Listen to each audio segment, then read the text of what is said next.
আসসালামু আলাইকুম ভাই বোনেরা, সকলে কেমন আছেন? তো আজকে আমরা চলে আসলাম সাগরদাড়ি মাইকেল মধুসূদন দত্তর বাড়িতে। এটি সাগরদাড়ি কেশবপুর থানা, যশোর জেলায় অবস্থিত। তো এখানে অনেক লোকজনের সমাগম, সবাই ভিতরে ঢুকে অধীর আগ্রহে দাঁড়িয়ে আছে। অনেক সুন্দর সুন্দর মেয়েরাও আসছে, স্কুলের ছাত্রছাত্রীরা আসছে। তো আমার বন্ধু টিকেটে আমরা ভিতরে প্রবেশ করলাম।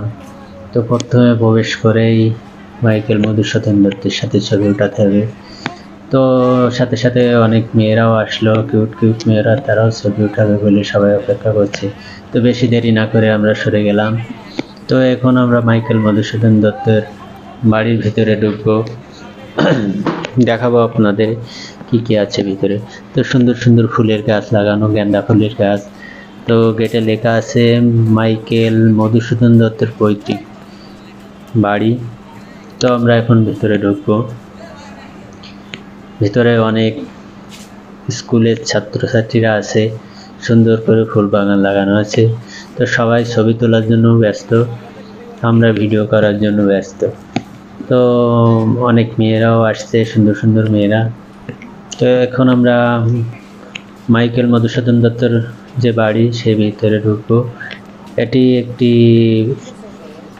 এখানে কি করা হয় জানি না, সম্ভবত এখানে হয়তো পূজা টুজা দিয়া হতো, এরকম কোনো কিছু হবে, যেহেতু মাইকেল মধুসূদন দত্ত হিন্দু সম্প্রদায়ে।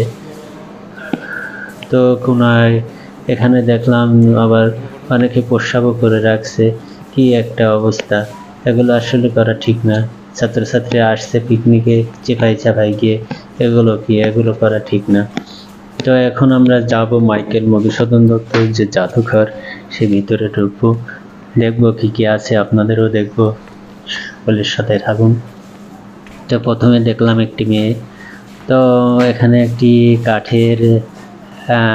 কাঠের টেবিল, এটি কবি ব্যবহার করতেন। এখানে রাখা আছে সে সব সময়ের কিছু দাম, তার ব্যবহৃত ঐতিহ্যবাহী দা। এটা আবার কি, এটা যাই হোক, এটা একটি টিফিন বাটি মনে হয় সম্ভবত। তো পরে দেখবো আর কি আছে। ওরে বাবা, এটা কি? এটাতে তো আগে গান শুনতো মনে হয়, সেরকম কিছু একটা মনে হয় হবে। যাই হোক, সামনে গিয়ে দেখি এটা আবার কি। যাই হোক, এটা হবে কিছু একটা। তো এখানে একটা লোক বসা আছে, সে বলছে কোনো কিছুতে টাচ করা যাবে না। তো তার ব্যবহৃত কিছু থালা, সে সময় এগুলোই চলতো।